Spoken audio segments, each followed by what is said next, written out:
네, 우리 옆에 분하고 이렇게 웃으면서 인사하면 좋겠습니다. 당신 때문에 참 기쁩니다. 네, 예. 제가 저희 교회 온 지 한 6개월 정도 되었는데요. 제가 저희 교회 와서 가장 많이 느끼는 게 뭐냐면, 우리 어르신들 성도님들이 저를 보면 참 많이 웃으세요. 네. 그게 다른 게 아니라 우리 어르신들 성도님들이 오랜 세월 동안 아마 예수님의 성품을 닮아서 그런 기쁨과 또 그런 웃음이 나오지 않나 그런 생각이 되어집니다. 오늘 이 자리에 나온 우리 모든 성도님들에게 그러한 기쁨이 있기를 소망합니다. 그래서 세상 사람들이 여러분들을 볼 때 저 사람 도대체 뭐가 그렇게 기쁠까? 저 사람 뭐가 그렇게 좋길래 저렇게 웃으면서 다닐까? 그런 이야기를 들으면서 예수님을 증거하는 증인이 되시기를 바라겠습니다. 오늘 바울은 우리에게 기쁨의 서신 빌립보서를 기록하고 있습니다. 우리가 잘 알듯이 지금 이 편지를 쓰고 있는 바울은 그다지 기뻐할 만한 상황과 조건은 아니었습니다. 차디찬 감옥에서 어쩌면 죽음을 기다리면서 이 편지를 옥중에서 쓰고 있었죠. 생각해보면 세상 사람들은 확실히 무언가 자기에게 기뻐할 만한 조건과 환경이 갖춰져야만 기뻐할 수 있다라고 생각하는 것 같습니다. 그래서 더 나은 조건과 환경을 연구하고 그 환경에서 자라야지만 감사할 수 있고 긍정적일 수 있고 기뻐할 수 있다라고 생각하는 것 같습니다. 그런데 성도는 그렇게 생각하는 사람들이 아니죠. 성도들은 예수 그리스도로 말미암아 내면이 변화되고 변화된 내면 속에 진리의 말씀이 들어가고 또 그 진리의 말씀이 역사하는 그곳에 성령님이 계시기 때문에 외부의 환경이 아무리 어려워도 세상 사람들과 전혀 다른 내면으로부터 나오는 감사와 기쁨과 찬양이 쏟아져 나오는 사람들이 성도라고 할 수 있죠. 물론 우리가 예수님을 믿고 하나님께서 주시는 복으로 말미암아 외부의 환경과 조건들이 나아지기는 할 수 있겠지만 우리가 진정으로 기뻐하고 감사하는 이유가 거기에만 있다면 우리가 하나님의 말씀과 복음을 너무 가볍게 생각하는 것이라고 할 수 있습니다. 성경은 예수님을 믿고 내면이 변화되어서 그 내면의 진리의 말씀을 꼭 붙들고 내주하시는 성령님으로 말미암아 어떤 열악하고 아프고 고통스럽고 실패하는 자리라고 할지라도 최상의 아름다운 찬양과 기쁨과 감사를 쏟아낼 줄 아는 것이 진짜 성도이고 진짜 그리스도인이라고 말씀하고 있습니다. 오늘 본문을 보면 사도 바울이 우리에게 이런 성도의 진면모를 우리에게 보여주고 있습니다. 감옥에 갇혀서 비참한 죽음을 기다리고 있는 어떻게 보면 가장 슬퍼해야 하고 가장 불행해 보이는 이 사도 바울이 지금 신약에서 가장 아름다운 서신, 이 기쁨의 서신을 오늘 우리에게 말씀하고 있습니다. 오늘 우리가 이 빌립보서 말씀을 통해서 이 진짜 기쁨과 감사를 회복하시는 시간이 되기를 간절히 소망합니다. 외부의 상황과 환경이 바뀌지 않아도 우리 안에서 시작되는 이 성령의 충만한 역사와 그리고 위로부터 주어지는 이 은혜로 말미암아 그 상황을 바라보는 우리의 시선이 바뀌어서 기쁘고 감사할 수 있는 이 진짜 기쁨을 회복하는 그런 시간이 되면 좋겠습니다. 또 특별히 다음 주일은 맥주 감사주일입니다.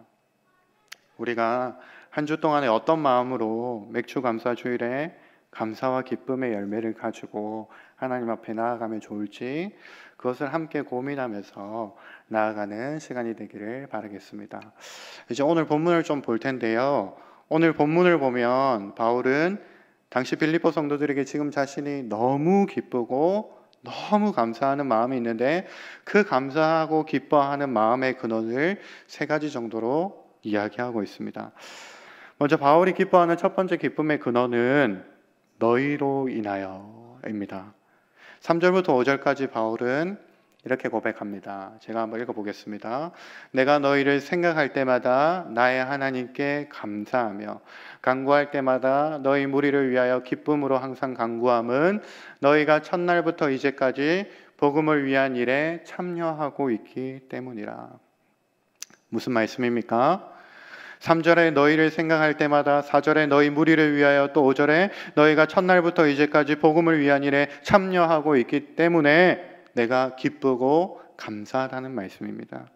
바울의 마음에 지금 감사하는 마음과 기뻐하는 마음이 주체할 수 없을 정도로 충만한데, 그 첫 번째 기쁨의 근원이 바로 너희를 생각할 때마다, 바로 너희로 인하여 라는 것입니다.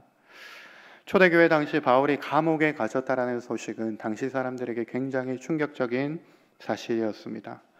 복음의 이 대사도인, 아니 이 복음 자체라고 할 수 있는 이 바울이 감옥에 갇혀서 사형 선고를 기다리고 있다는 소식은 많은 교회들로 하여금 두려움에 사로잡히게 하였고, 또 심지어 바울과 복음을 배신하고 떠나는 사람들이 생기기 시작했습니다. 그런데 이 빌립보 성도들만큼은 끝까지 남았다는 겁니다. 바울이 감옥에 갇혀도 그와 함께 아픔을 나누고 그와 함께 아픔에 동참해 주니까 바울이 지금 얼마나 기쁜지 편지를 쓰자마자 간단한 인사 후에 곧바로 이 기쁜 마음을 이렇게나 표현하고 있는 것이죠. 너희를 생각할 때마다 감사하고 너희 무리를 위해서라면 내가 항상 기쁨으로 간구한다. 우리는 이것을 코이노니아, 성도의 교제, 성도의 교통이라고 부릅니다. 여러분 생각해 보면 하나님과 단절된 세상 사람들은 이 기쁨의 근원을 도무지 알 길이 없습니다. 그래서 자기 스스로의 인생을 완벽하게 구축해서 하나님의 공급하심 없이, 심지어 다른 사람의 도움 없이 스스로 살아갈 수 있도록 저금도 하고 아직 오지도 않은 위협에 대비해 놓고 스스로 완벽한 삶을 구축해 놓고 살려고 애를 쓰면서 살아가고 있습니다. 심지어 내가 다 잃은 순간에도 남들에게 손 안 벌리고 다른 사람에게 무시 안 당하고 그저 혼자 스스로 완벽하게 살 길을 다 예배해 놓으면서 살려고 애를 쓰면서 살아가는 모습이 세상 사람들의 모습이라고 할 수 있습니다. 하나님과 단절된 것으로도 모자라서 세월이 가면 갈수록 다른 사람과의 벽을 점점 더 높이 쌓아놓고 나도 도움 안 받고, 그렇다고 해서 나도 도움을 안 주는, 그저 나와 내 가족만 생각하는 그런 너무나도 어리석은 모습이 바로 세상 사람들의 모습이라고 할 수 있겠죠. 사랑하는 성도 여러분, 성경이 말씀하고 하나님이 우리 인생에게 기대하는 모습은 그런 모습이 아닙니다. 하나님은 우리를 하나님의 형상으로 지으시고 만물의 영장으로 삼으시고, 또 우리가 아직 죄인 되었을 때 자기 아들을 아낌없이 주시고 우리 인생에 복을 주시되 후유 주시기 원하시는 분이시지만 우리를 스스로 완전하게 만드시지는 않았습니다. 일정한 정도의 다른 사람의 도움 없이는 살아갈 수 없는, 혼자서는 너무나도 부족하고 연약한 인생들로 만드셨습니다. 그 대표적인 예가 바로 아담이죠. 하나님께서 아담을 지으시고 나서 보시기에 심히 좋았다라고 말씀하셨지만, 그 이후에 그가 에덴 동산에 혼자 있는 것을 보시고 하나님은 그에게 돕는 배필 하와를 허락해 주셨습니다. 그리고 하와의 도움을 받으면서, 이 돕는 배필로 말미암아 도움을 받으면서 살아갈 수 있도록 하셨습니다. 여러분, 하나님은 우리 인생을 혼자 스스로, 그러니까 다른 사람의 도움 하나 없이 그렇게 살아가도록 만드시지 않았습니다. 다른 사람의 일정한 도움을 받고 다른 사람으로부터 위로와 격려와 힘을 얻으면서 서로 더불어 가면서 살아가도록 우리를 만드셨습니다. 우리는 이 아름다운 교제를 이제 예수 그리스도께서 피값으로 주고 사신 교회 안에서 누리면서 살아갑니다. 만약 우리가 신앙생활을 하면서 이 성도의 아름다운 교제가 없다고 한다면 우리는 신앙의 절반을 잃어버리는 것이나 마찬가지라고 할 수 있겠습니다. 권사님, 저 너무 힘들어요. 장로님, 집사님, 저 너무 사실 어렵습니다. 교회 안에서 이렇게 이야기하면서 서로 위로하지 못하고 격려하지 못한다면 신앙생활에서 아주 중요한 이 코이노니아, 성도의 교제, 성도의 교통을 놓치고 마는 것이죠. 오늘 이 자리에 모인 우리 공동체 안에는 이 성도의 교제가 충만한 공동체가 되기를 간절히 소망합니다. 우리는 세상 사람들이 생각하는 것처럼 스스로 약점을 보완해가면서 완전한 사람이 될 수가 없죠. 오히려 우리는 내 약함을 사랑하는 지체들이 덮어주고 가려주고 혼자서 감당할 수 없는 그 인생의 무거운 짐을 나눠질 때 그곳에서 오는 진짜 기쁨과 주체할 수 없는 이 바울의 기쁨을 우리는 오늘 말씀을 통해 발견하게 됩니다. 이러한 바울의 첫 번째 기쁨, 너희로 인한 기쁨, 이 기쁨이 저와 여러분들에게 가득가득 넘쳐나기를 간절히 소망하겠습니다. 이어서 오늘 바울이 우리에게 두 번째 보여주는 기쁨의 근원은 예수 그리스도로 인하여 기쁘다는 것입니다. 6절에 바울은 이렇게 말씀합니다. 너희 안에서 착한 일을 시작하신 이가 그리스도 예수의 날까지 이루실 줄을 우리는 확신하노라. 생각해보면 당시 빌립보 교회는 바울이 옥에 있는 동안 정말로 마음을 다해 돕고 섬기고 함께 했습니다. 그런데 그 교회에 문제가 없는 것은 아니었습니다. 여느 교회에나 있을 법한 분열의 문제가 그 교회에도 있었습니다.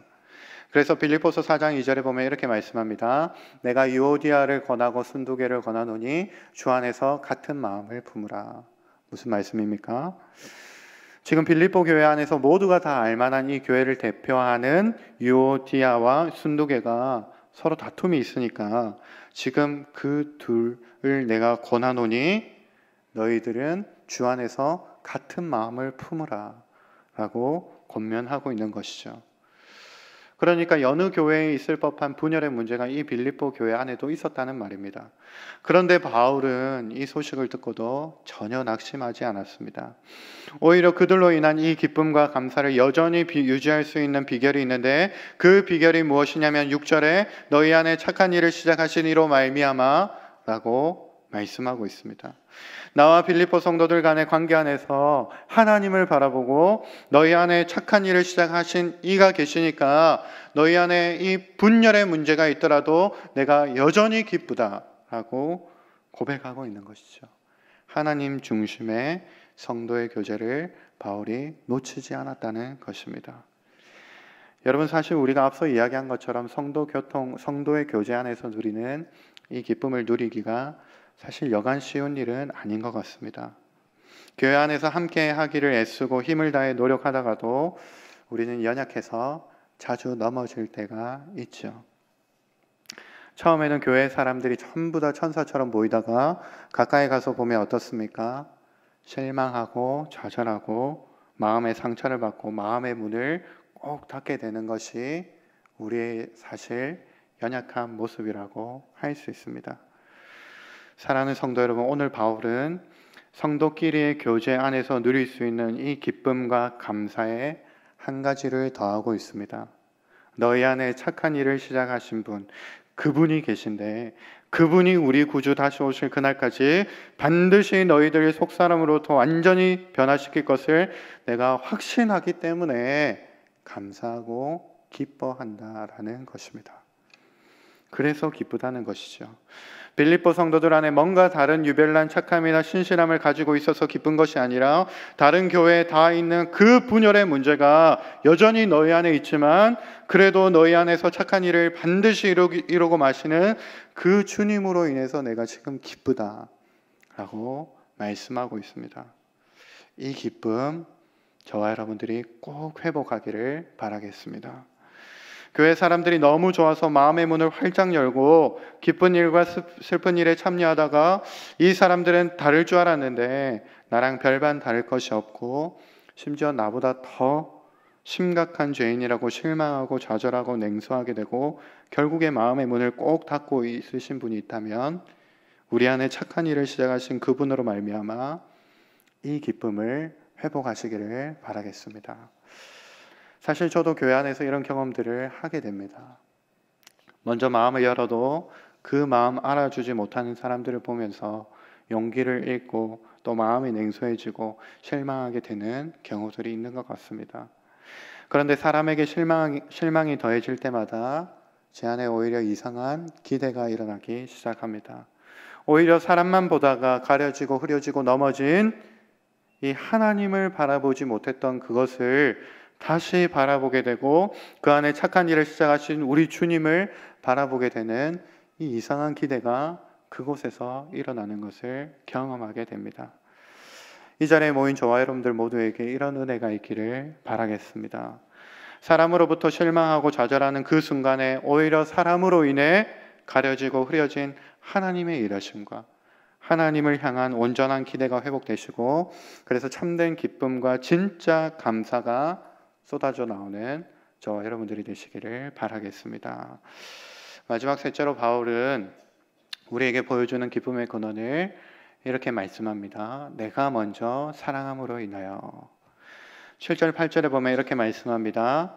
내가 너희 무리를 위하여 이와 같이 생각하는 것이 마땅하니 이는 너희가 내 마음에 있음이며 나의 매임과 복음을 변명함과 확정함에 너희가 다 나와 함께 은혜에 참여한 자가 됨이라. 내가 예수 그리스도의 심장으로 너희 무리를 얼마나 사모하는지 하나님이 내 증인이시니라. 바울은 7절에서 내가 너희로 인하여서 기뻐하고 감사하는 것이 마땅한 일인데 왜냐하면 너희가 내 마음에 있기 때문이다 라고 말씀하고 있습니다. 무슨 말씀입니까? 마치 사랑하는 사람을 마음에 가득 품듯이 지금 내 마음속에 너희로 인한 이 마음이 가득 찼기 때문에, 사랑의 마음이 가득 찼기 때문에 기뻐한다는 것입니다. 또 8절에 이렇게 고백합니다. 내가 예수 그리스도의 심장으로 너희 무리를 얼마나 사모하는지 하나님이 내 증인이시니라. 빌립보 성도들을 향한 바울의 심정이 얼마나 뜨겁고 강렬한지 그것을 재어보고 확인하고 확증해 주실 분이 지금 누구라고 말씀하고 있습니까? 하나님밖에 없다는 겁니다. 이처럼 바울이 우리에게 보여주는 기쁨의 근원 세 번째는 내가 너희를 먼저 사랑함으로 인하여입니다. 우리가 일반적으로 생각하는 세상적인 기쁨과 사랑의 모습은 어떤 모습입니까? 내가 기뻐할 만한 조건을 상대방이 가지고 상대방이 나에게 잘 대해줘야 그로 인해 기뻐할 수 있다고 생각하는 것이 일반적인 세상의 기쁨과 사랑이라고 할 수 있습니다. 그런데 성경에서 보여주는 사랑과 기쁨의 모습은 완전히 그 반대입니다. 요한일서 4장 19절에 이렇게 말씀합니다. 우리가 사랑함은 그가 먼저 우리를 사랑하셨습니다. 우리는 주님께 사랑받을 어떤 조건이나 자질이나 모습이 하나도 없지만 그저 주님께서 우리를 먼저 사랑해 주셨기 때문에 우리는 그 사랑을 누린다는 것입니다. 또 그 사랑을 가지고 상대방을 아무 조건 없이 먼저 사랑할 때 우리는 그들로부터 말할 수 없는 기쁨이 채워지는 은혜를 누리며 살아간다는 것입니다. 이것이 오늘 바울이 우리에게 보여주는 세 번째 기쁨의 근원입니다. 사랑하는 성도 여러분, 저와 여러분들 안에 이 예수 그리스도의 심정으로 먼저 사랑함에서 오는 기쁨이 넘쳐나기를 바라겠습니다. 이 기쁨이 진짜 기쁨이죠. 다른 사람이 사랑해줘야 그제서야 하는 사랑은 너무 어린아이와 같은 그러한 것이겠죠.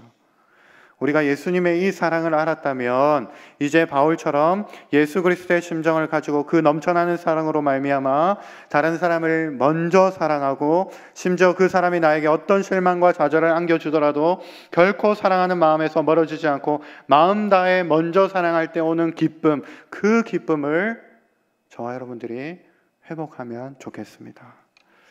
먼저 사랑하면 먼저 사랑하는, 먼저 사랑해 주신 그 깊이와 넓이와 부요하심을 우리가 알게 됩니다. 또 이 예수 그리스도의 심장으로 다른 사람을 사랑하면 그 누가 몰라줘도 오늘 8절에 누가 증인이 되어준다고 말씀합니까? 하나님이 그 마음 알아주고 그 마음 확증해주고 그 마음 확인해준다라고 말씀해주고 있습니다. 이것이 우리에게 참된 기쁨이 되시는 저와 여러분들이 되시기를 간절히 소망합니다. 그래서 그 사랑의 깊이와 넓이와 부요하심을 깨달아서 먼저 사랑하게 되시는 저와 여러분들이 되시기를 바라겠습니다. 이제 말씀을 맺기 원합니다. 저를 오랫동안 봐온 사람들이 요즘에 저에게 들려주는 이야기가 있습니다. 얼굴이 정말 좋아졌다라는 말씀입니다. 물론 예전에도 잘생겼지만 더 잘생겨진 거 아니냐. 뒤에 말은 제가 지어낸 겁니다. 그러면 저는 이렇게 이야기합니다. 해운대 제일교회 와서 내가 얼마나 좋은지 너는 모르지 라고 이야기합니다. 우리 목사님들 제가 뭐 잘하는 거 있다고 맨날 밥 사주고 커피 사줍니다. 그리고 또 우리 초등부 교사들 저를 얼마나 잘 섬겨주고 또 아이들은 또 얼마나 이쁜지 모르겠습니다. 그런데 그 중에 제가 가장 기쁜 것은 이 교회에 하나님께서 저를 불러주셨다는 그 사실입니다. 그 섭리와 그 부요함을 생각할 때마다 정말로 내 내면에서 쏟아나오는 감사와 기쁨과 찬양이 있는 것을 저도 발견하고 제 얼굴 오랜만에 보는 사람들도 발견하게 되는 것 같습니다. 사랑하는 성도 여러분, 이 해운대 제일교회 공동체에서 바울의 기쁨, 첫 번째는 너희로 인한 기쁨, 그리고 두 번째는 예수 그리스도로 인한 기쁨, 그리고 마지막으로는 먼저 사랑함에서 오는 기쁨, 이 기쁨을 이 공동체 안에서 풍성히 누리시는 저와 여러분들이 되시기를 바라겠습니다. 또 특별히 오는 주일은 맥주 감사 주일인데요, 이 한 해의 절반이 지나고 드리는 감사 주일입니다. 다음 주일에 오실 때 꼭 이 진짜 감사와 기쁨을 회복하고 돌아오시는 저와 여러분들이 되기를 바라겠습니다. 기쁨과 감사의 조건이 채워져서가 아니라 그 기쁨과 감사와 찬양이 내면으로부터 쏟아져 나오게 되시는 저와 여러분들이 되시기를 바라겠습니다. 함께 기도하겠습니다.